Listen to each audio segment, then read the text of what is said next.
अस्सलाम वालेकुम स्टूडेंट्स, आज से हमने चैप्टर नंबर 5 स्टार्ट करना है। एक मैं आपको बात बता दूंगी, चैप्टर नंबर 5, 6 और 7 ये जो तीनों चैप्टर्स हैं, ये जो हमने पीछे 4 चैप्टर पढ़े हैं वो डाटाबेस से रिलेटेड थे, ठीक है। यानी कि वही 4 चैप्टर आपके डाटाबेस के थे। अब ये जो आगे 3 चैप्टर आएंगे, मैंने आपको पहले जब हमने फर्स्ट लेक्चर लिया था तो उसमें मैंने आपको बुक की डिवीजन करके बताई थी कि पहले 4 चैप्टर आपके डाटाबेस के होंगे, फिर 3 चैप्टर आपके माइक्रोसॉफ्ट एक्सेस से रिलेटेड हैं, जो कि डाटाबेस ही है लेकिन थोड़ा प्रैक्टिकल काम है वो, ठीक है। यानी कि वो इतना थेरेटिकल काम नहीं, वो प्रैक्टिकल काम है। और उसके बाद जो रह जाएंगे आगे, आई थिंक 8 to 13 है या 12 है, वो आपके सी लैंग्वेज के होंगे। तो अभी हम 5, 6 और 7 चैप्टर करेंगे। इन चैप्टर्स में ज़्यादातर जो है वो आपका प्रैक्टिकल रिलेटेड काम है। तो जो काम आपका थेरेटिकल है, यानी कि इन्हीं चैप्टर्स में जो थेरी है, जो याद करने वाली चीज़ें हैं, जो समझने वाली चीज़ें हैं, वो हम कर लेते हैं। फिर बीच में जो प्रैक्टिकल रिलेटेड चीज़ें होंगी वो जब हम इंशाल्लाह आपके कॉलेज ओपन होंगे, प्रैक्टिकल हम परफॉर्म करेंगे तो तब हम इसको करेंगे।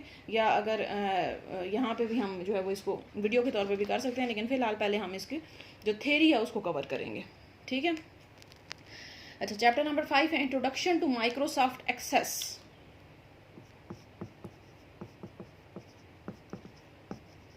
हमने फर्स्ट ईयर में आपने 2 चीज़ें पढ़ी थी, माइक्रोसॉफ्ट वर्ड और माइक्रोसॉफ्ट एक्सेल। तो अब जो है वो हमारा नेक्स्ट टॉपिक है माइक्रोसॉफ्ट एक्सेस। मैंने आपको बताया था माइक्रोसॉफ्ट जो है वो कंपनी है जो कि ये सारे सॉफ्टवेयर बनाती है। तो ये माइक्रोसॉफ्ट ऑफिस के अंदर, माइक्रोसॉफ्ट ऑफिस की अगर आप घर में इसको इंस्टॉल करना चाहते हैं तो माइक्रोसॉफ्ट ऑफिस की सीडी लें, हर दुकान से मिल जाती है, कंप्यूटर वाली किसी भी दुकान से माइक्रोसॉफ्ट ऑफिस की आप सीडी पूछें तो आसानी से मिल जाएगी। उसके अंदर ये सारी चीज़ें होंगी, माइक्रोसॉफ्ट वर्ड भी होगा, एक्सेल भी होगा, एक्सेस भी होगा, इसके अलावा और भी होते हैं, पावर पॉइंट है, फ्रंट पेज, वो सारे वो भी होंगे। लेकिन आपके काम की चीज़ उसमें से वर्ड, एक्सेल और ये एक्सेस हैं, जो कि अभी आप सेकेंड ईयर में पढ़ेंगे। अच्छा, माइक्रोसॉफ्ट एक्सेस होता क्या है? Is one of the most popular and powerful database management system, ठीक है। ये बात याद रखनी है कि हमने पीछे जो 4 चैप्टर पढ़े हैं जिसमें हमने डाटाबेस को बनाना सीखा है, टेबल्स कैसे बनाने हैं, उसके बाद फील्ड्स क्या होती हैं, रिकॉर्ड्स, उनके रिलेशनशिप आप इसमें कैसे बनाने हैं, ठीक है। एक डाटाबेस के अंदर मल्टीपल टेबल्स कैसे बनाने हैं, वो सारी चीज़ें हमने पढ़ ली हैं। अब वो बनाने किस सॉफ्टवेयर के अंदर होती हैं, वो सॉफ्टवेयर का नाम है माइक्रोसॉफ्ट एक्सेस। यानी कि इसके अंदर आप वही जो काम हमने वहाँ पे किया है वो आप यहाँ पे प्रैक्टिकली माइक्रोसॉफ्ट एक्सेस के अंदर आप परफॉर्म करते हैं, ठीक है। प्राइमरी की कैसे बनाएंगे आप, यानी कि वही सारे काम जो हमने किए हैं ऑलरेडी, जो आपने चीज़ें याद की हुई हैं कि प्राइमरी की क्या होती है, टेबल क्या होता है, रिकॉर्ड क्या होता है, फील्ड क्या होती है, मल्टीपल टेबल, उनके रिलेशनशिप कैसे बनाने हैं, फॉरेन की कैसे बनानी है, ये चीज़ें हमने की हुई हैं सारी। अब उन्हीं को आपने सिर्फ प्रैक्टिकली इम्प्लीमेंट करना है, और वो इम्प्लीमेंट करने के लिए जो सॉफ्टवेयर है उसको हम क्या कहते हैं? Microsoft Access. अच्छा, अब ये क्या होता है? हमारे पास डाटाबेस मैनेजमेंट सिस्टम है, ठीक है। ये बात याद रखनी है कि डाटाबेस को बनाने के लिए यूज़ होता है। It provides various built in features to users. Built in का मतलब है कि बहुत सारे फीचर्स इसके अंदर पहले से मौजूद होते हैं, आपने जस्ट क्लिक करना होता है। जैसे फॉर एग्जांपल आपने बतानी है कि मैंने प्राइमरी की बनानी है, तो आप माइक्रोसॉफ्ट एक्सेस के अंदर वो जिस भी फील्ड को प्राइमरी की बनानी होगी उसके ऊपर राइट क्लिक करेंगे, प्राइमरी की सिलेक्ट करेंगे, प्राइमरी की बन जाएगी। यानी कि बहुत ईजी है, आसान है बहुत इस्तेमाल करना। कोई भी पर्सन, जैसे वर्ड एक्सेल आपने देखे हैं, बहुत आसान है इस्तेमाल करना। आप एक दफ़ा उसको देख लें तो आपको समझ आ जाता है। उनके आइकन ही ऐसे बने हुए होते हैं कि आप जैसे कॉपी का होगा तो वो वहाँ पे 2 कॉपियाँ बनी हैं, कट का है तो कैंची सी बनी होती है। इसी तरह माइक्रोसॉफ्ट एक्सेस में भी सारी तकरीबन चीज़ें वही हैं, बस थोड़ा सा जो है वो नई चीज़ें आएंगी जो आप साथ साथ सीख चुके हैं पहले चैप्टर नंबर 4 में, पहले 4 चैप्टर्स में। अच्छा, अब यूज़ ऑफ माइक्रोसॉफ्ट एक्सेस देखें, is a relational database management system. Relational database management system हम पीछे पढ़ चुके हैं। क्या होता है relational database management system? RDBMS। Relational database management system का मतलब है कि ऐसा डाटाबेस जिसमें आपके रिलेशंस यूज़ होते हैं। रिलेशंस का क्या मतलब है? टेबल्स, ठीक है। ये मैंने आपको बताया था कि ये बात आपने याद रखनी है कि जहाँ पे भी रिलेशन का वर्ड यूज़ होगा डाटाबेस में, इसका मतलब है टेबल की बात हो रही है, ठीक है। तो रिलेशनल डाटाबेस मैनेजमेंट सिस्टम का मतलब है कि जिसमें आपके टेबल्स यूज़ होते हैं, रिलेशंस यूज़ होते हैं, ठीक है। It is used to store and process a large amount of information. It is very easy to understand for users. Its graphical interface helps the user to create queries, forms and reports. ठीक है, ये 3 चीज़ें, बल्कि 4 चीज़ें जो हम इसमें बनानी सीखेंगे। एक टेबल्स होते हैं, क्यूरीज होती हैं, फॉर्म्स होते हैं और रिपोर्ट्स होती हैं, ठीक है। ये 4 चीज़ें जो है जो हम इस डाटाबेस में बनाना सीखेंगे, ठीक हो गया। Even an inexperience programmer can use Microsoft Access to perform different. यानी कि कोई भी बंदा जो है, बहुत आसान है इसको इस्तेमाल करना, तो कोई भी इनएक्सपीरियंस बंदा इसको आसानी से जो है वो इस्तेमाल कर सकता है। उसके बाद है the user can convert the invoices file of customer, यानी कि जो भी हमने पीछे चीज़ें पढ़ी हैं ना, डाटाबेस स्टूडेंट का कॉलेज का बनाना है, टीचर्स का बनाना है, किसी बेकरी का बनाना है, कोई भी डाटाबेस बनाना है वो आप आसानी से माइक्रोसॉफ्ट एक्सेस के अंदर बना सकते हैं। ठीक है, अच्छा, अब ये तो इसकी होगी छोटी सी डेफिनेशन हो गई कि आपका डाटाबेस मैनेजमेंट सिस्टम होता है और डाटाबेस क्रिएट करने के लिए यूज़ होता है, बहुत इजी है यूज़ करना, कोई भी इनएक्सपीरियंस बंदा इसको यूज़ कर सकता है। इसमें 4 चीज़ें जो है वो आप बनानी सीखेंगे, टेबल्स, क्यूरीज, फॉर्म्स और रिपोर्ट्स। ठीक है, इनको हम आगे डिटेल में भी पढ़ेंगे कि क्या होती हैं। अच्छा, आगे डेफिनेशन ही हैं इस चैप्टर में। ठीक है, इस चैप्टर में इतनी कोई ख़ास टेक्निकल चीज़ नहीं है, ये बात आपकी सिर्फ डेफिनेशन हैं और इंट्रोडक्शन है माइक्रोसॉफ्ट एक्सेस का। अच्छा, IDE है आगे definition. IDE stands for integrated development environment. IDE क्या होता है, ये बड़ी इंपॉर्टेंट है चीज़ और अक्सर MCQs में या शॉर्ट क्वेश्चन में पूछी जाती है कि IDE क्या है। IDE क्या होता है, इंटीग्रेटेड डेवलपमेंट इन्वायरमेंट। शायद ये कहीं हमने पहले भी ये टर्म पढ़ी हो। IDE का मतलब क्या है, integrated development environment. It is a collection of facilities provided to user. It is used by database designers and application programmers. It is used to create database and application program. एक simple मैं आपको language में इसका मतलब समझाती हूँ कि I stands for integrated। जो लोग मैथ्स पढ़ते हैं उनको पता है इंटीग्रेट, इंटीग्रल आप पढ़ते हैं, इंटीग्रेशन आप पढ़ते हैं। तो इंटीग्रेट करने का मतलब होता है इकट्ठा करना, जमा करना। ठीक है, आगे D stands for development. Development का क्या मतलब है कि ऐसी चीज़ें जो आपको कोई चीज़ डेवलप करने के लिए यूज़ करनी होंगी, जो आपको चाहिए होंगी। ठीक है, और E stands for environment. Environment का क्या मतलब है, माहौल, यानी कि एक पूरी आपको जगह दे दी गई है। तो इसका मतलब है कि IDE स्टैंड्स फॉर कि आपके पास एक ऐसा इन्वायरमेंट आपको दे दिया जाता है, एक ऐसा सॉफ्टवेयर दे दिया जाता है जिसके अंदर सारी चीज़ें एक ही जगह पे मौजूद होती हैं। अब जैसे for example Microsoft word IDE है, इंटीग्रेटेड डेवलपमेंट इन्वायरमेंट है, कि उसके अंदर आपने कोई फाइल बनानी है, कोई चीज़ कॉपी करनी है, कोई कट करना है, पेस्ट करना है, कोई पिक्चर ऐड करनी है, कोई शेप बनानी है, कोई टेबल बनाना है, हर चीज़ आपकी इसके माइक्रोसॉफ्ट वर्ड के अंदर ही मौजूद है, आपको किसी और चीज़ से कांटेक्ट करने की ज़रूरत नहीं है। तो ऐसी चीज़ को हम कहते हैं कि हमारे पास क्या है, IDE या इंटीग्रेटेड डेवलपमेंट इन्वायरमेंट है, कि जिसके अंदर हर चीज़ एक ही प्लेटफॉर्म पे, एक ही एनवायरनमेंट में, एक ही जगह पे आपको मौजूद मिले। इसी तरह माइक्रोसॉफ्ट एक्सेस भी जो है वो आपके पास IDE है।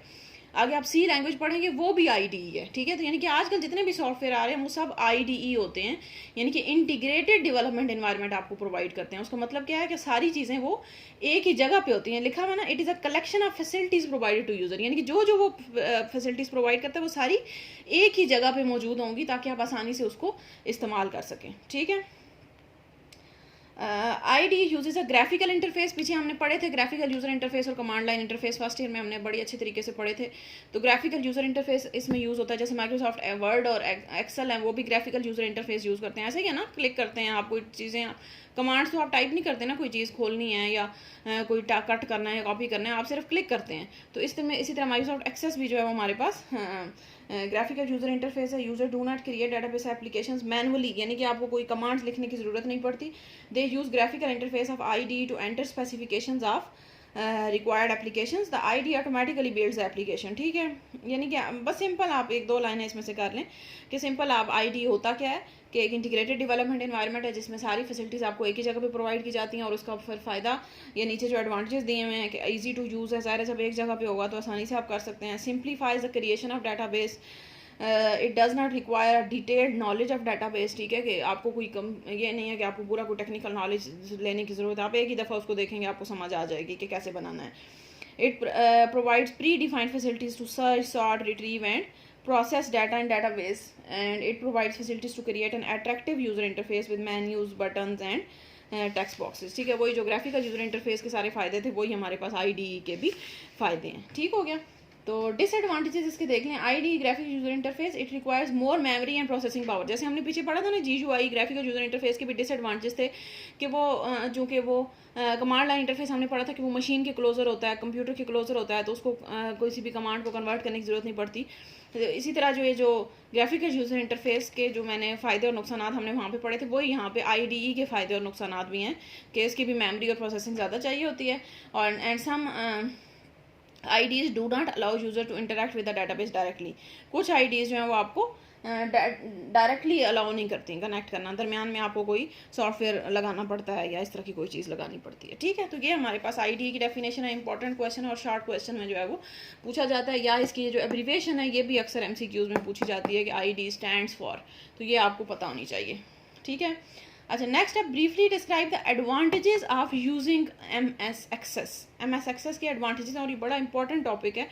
ये पीछे आई थिंक ये जो 2019 का पेपर था और 2018 दोनों पेपर्स में ये लॉन्ग क्वेश्चन में आया हुआ था कि briefly describe the advantages of using them. अब देखें कितना ये आसान सा क्वेश्चन है और कितना छोटा सा क्वेश्चन है, तो ये जो है वो ऐसे क्वेश्चन भी आ सकते हैं आपके पेपर में। तो ये आपने इसको मार्क कर लें, बेशक इसके साथ लिख लें कि इंपॉर्टेंट क्वेश्चन, और इसको अच्छे तरीके से आपने याद करना है। छोटा सा, बहुत ही आसान है, कोई इसमें साइंस नहीं है, बहुत ही ईजी सी 4-5 चीज़ें लिखी हुई हैं, तो उनको आप पहले भी पढ़ चुके हैं। एक दफ़ा मैं दोबारा भी आपको बता देती हूँ कि क्या क्या होता है। आप देखें क्या एडवांटेज है। सबसे पहले सैम्पल डाटाबेसेस,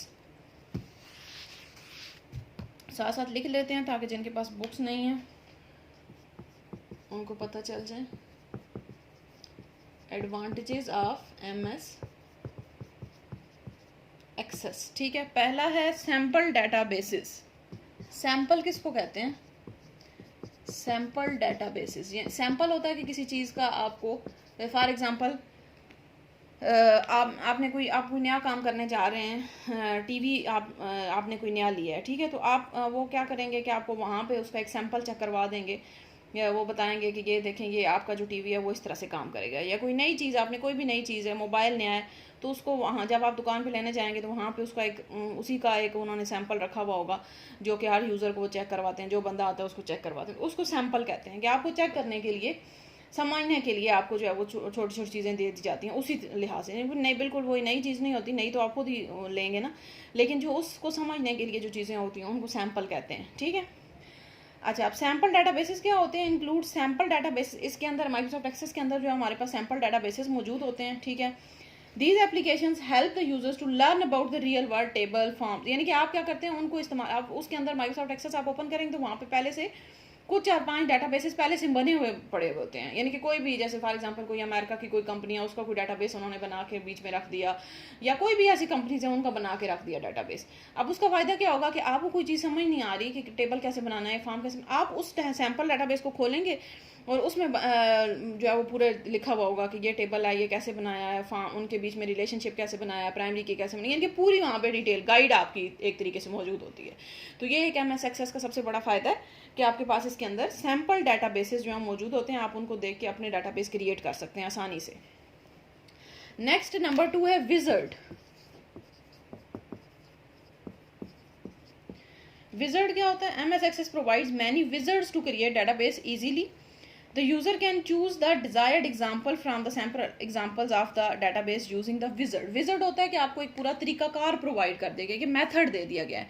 फॉर एग्जांपल आपने टेबल बनाना है तो वहाँ पे लिखा होगा कि आप ये जब करेंगे यूज़ तो ज़्यादा आपको समझ आएगी। जैसे फॉर एग्जांपल टेबल बनाना है तो वो पूछेंगे कि फील्ड्स क्या लिखनी है, आपने फील्ड्स के नाम लिख लिया, फिर रिकॉर्ड्स कौन से डालने हैं, रिकॉर्ड डाल दिए, प्राइमरी की कौन सी डालनी है, यानी कि वो आपको एक पूरा तरीकाकार बता देंगे। आपने सिर्फ जस्ट चीज़ें एंटर करते जाना है, एंटर करते जाना है, आपको खुद से कोई सोचने समझने की जरूरत नहीं पड़ती कि टेबल, अब ये टेबल आ गए कैसे बनाएंगे, या प्राइमरी की आप बनानी है कैसे बनाएंगे, यानी कि कोई परेशानी नहीं होती आपको। आपको वहाँ पे पूरा जो है वो एग्जाम्पल डाटाबेस लेके वो आपको एक पूरा विजर्ड दे देते हैं, एक मेथड दे देते हैं, आप उसके थ्रू जो है वो अपना डाटाबेस बना देते हैं। Example include contact information, inventory control. ठीक है, यानी कि ऐसे टाइप की एग्जांपल होती हैं जिनको देख के वो अपना विजर्ड बनाते हैं और आपसे फिर इन्फॉर्मेशन लेते जाते हैं। आप जस्ट क्लिक करते जाते हैं और आपका काम जो है वो होता जाएगा। ठीक है, नेक्स्ट है keys to understand the structure. MS Access allows the users to view all relationship in the database graphically. The relationship window is used to display these database relations। यानी कि आपके पास क्या होता है कि डाटाबेस को समझने के लिए आपकी जो है वो हर चीज़ आपके सामने होती है। ठीक है, जैसे लिखा है ना, keys to understand the structure, तो आप, और वो होती भी ग्राफिकल यूज़र इंटरफेस है तो आपको समझ भी आसानी से आ जाएगी। यानी कि मेन्यूज़ होते हैं, कमांड्स, बटन्स, हर चीज़ जो है वो आपके सामने होती है, तो आप जो है वो आसानी से उसको समझ सकते हैं। जो रिलेशनशिप होता है, जो रिलेशनशिप वो अलग से बने हुए होते हैं टेबल्स के दरमियान में, तो हर चीज़ यानी कि आपके पास क्लियर होती है, तो इस वजह से आप उसका जो स्ट्रक्चर होता है वो आसानी से समझ सकते हैं। अंडरस्टैंड डाटाबेस स्ट्रक्चर, ठीक हो गया। नेक्स्ट है माइक्रोसॉफ्ट ऑफिस इंटीग्रेशन। अभी मैंने अब बात की थी कि ये सारी चीज़ें किसके अंदर आती हैं, Microsoft Word, Microsoft Excel, Access, ये सारा कुछ हमारे पास आता है माइक्रोसॉफ्ट ऑफिस के अंदर। ऐसी ही बात हुई है ना, माइक्रोसॉफ्ट ऑफिस के अंदर आता है। तो माइक्रोसॉफ्ट ऑफिस में हमारे पास जो है वो वर्ड भी है, एक्सेल भी, एक्सेस भी है। तो जिन्होंने पहले वर्ड और एक्सेल यूज़ किया हुए हैं तो वही वाली सारी चीज़ें एक्सेस में भी आएंगी। सिर्फ एक्सेस की कुछ नई चीज़ें होंगी कि वो उनमें हम डॉक्यूमेंट बनाते थे, यहाँ पे हम डाटाबेस बना रहे हैं, कुछ नई चीज़ें होंगी। तो यानी कि बाकी वही चीज़ें हैं, फाइल है, व्यू है, उसके बाद कट कॉपी पेस्ट है, या आपने कोई चीज़ सर्च करनी है, फाइंड है, रिप्लेस है, वो सारी चीज़ें जो आपने वहाँ पे पढ़ी हैं वही सारी यहाँ पे भी यूज़ होती हैं। तो आसानी से जो है वो आप इंटीग्रेट होता है वह इसके साथ, माइक्रोसॉफ्ट ऑफिस के साथ, तो आप आसानी से समझ सकते हैं।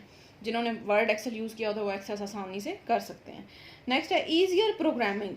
ये तो हम अभी भी पीछे पढ़ चुके हैं। ईजियर प्रोग्रामिंग कि कोई भी पर्सन को टेक्निकल नॉलेज की ज़रूरत नहीं होती। ईजियर प्रोग्रामिंग कि कोई भी person with a little knowledge of using computer या यूजिंग माइक्रोसॉफ्ट ऑफिस वो आसानी से जो है वो माइक्रोसॉफ्ट एक्सेस यूज़ कर सकता है। Provide the facility of easier programming. The user can use relatively simple code with the macros to automate the repeated task. यानी कि आपको कोई वो वहाँ पे सैम्पल पड़े हुए होते हैं, आप क्या करेंगे कि उसी चीज़ को रिपीट कर सकते हैं आसानी से। बस इसमें इतना काफ़ी है, आगे लाइन छोड़ दें बेशक। नेक्स्ट है command standard.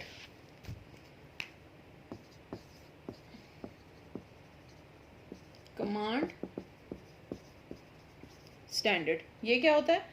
Uses the standard structured Curie language. हम पीछे पढ़ चुके हैं स्ट्रक्चर्ड क्यूरी लैंग्वेज क्या होती है। हमने 2-3 जगह पे इसका नाम पढ़ा था, SQL, जो कि डाटाबेस की कमांड्स लिखने के लिए यूज़ होती है। डाटाबेस के अंदर कोई क्यूरी लगानी है, कोई भी कमांड लिखनी है, जैसे कि हमने पढ़ा था create table, delete table, create record, create field, वो वाली कोई भी आपने क्यूरी लगानी है डाटाबेस के अंदर तो उसके लिए आप जो है वो SQL यूज़ करते हैं, ठीक है। Perform different operations on the database. SQL is a standard language used in different relational databases, ठीक है। और नेक्स्ट है नो रिडंडेंसी। नंबर 7 है नो रिडंडेंसी। ये तो डाटाबेस का ही एक इम्पॉर्टेंट फीचर है, हम काफ़ी बार रिडंडेंसी पढ़ चुके हैं। क्या होती है रिडंडेंसी? डुप्लीकेशन, यानी कि इसमें कोई डुप्लीकेशन नहीं होती। allows the user to sort, retrieve, analyze and print information stored in the database. Data may be manipulated without redundancy by defining relationship between sets of data. यानी कि कोई आपके पास रिडंडेंसी नहीं आती, आप आसानी से अपने सारे काम जो भी आपने करने हैं, प्रिंट करना है, डाटा लेना है, डाटा स्टोर करना है, डाटा को सॉर्ट करना है, कुछ भी करना है, वो आप आसानी से परफॉर्म कर सकते हैं क्योंकि टेबल्स के आपस में रिलेशन बने होते हैं। इस वजह से कोई डुप्लीकेशन होने के चांसेस नहीं होते, ठीक है। तो ये हमारे पास एक टॉपिक है एडवांटेजेस ऑफ डाटाबेस, जो कि हमारे पास बहुत ही इंपॉर्टेंट टॉपिक है और अक्सर पेपर में आ जाता होता है। फ़िलहाल चलें, इतना काफ़ी है। नेक्स्ट हम जो है वो कल करेंगे इंशाल्लाह।